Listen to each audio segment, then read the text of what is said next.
So I'm no Merriam-Webster, but I want to clear up a few things. First off, if something literally blows your mind, you're dead.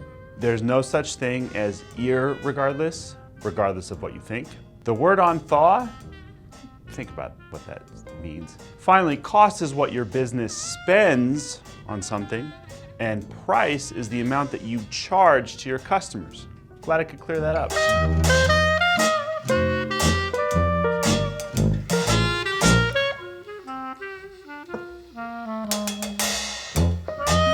Okay, so let's get into this, cost. When it comes to cost, it's not just the price that you're paying for something, it's all the other systems or work that go into that final dollar mark.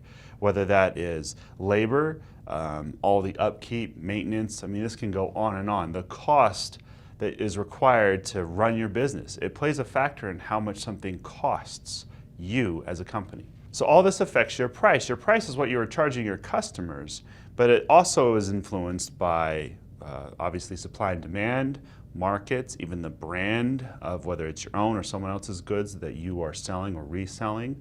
All these things affect your cost and your price.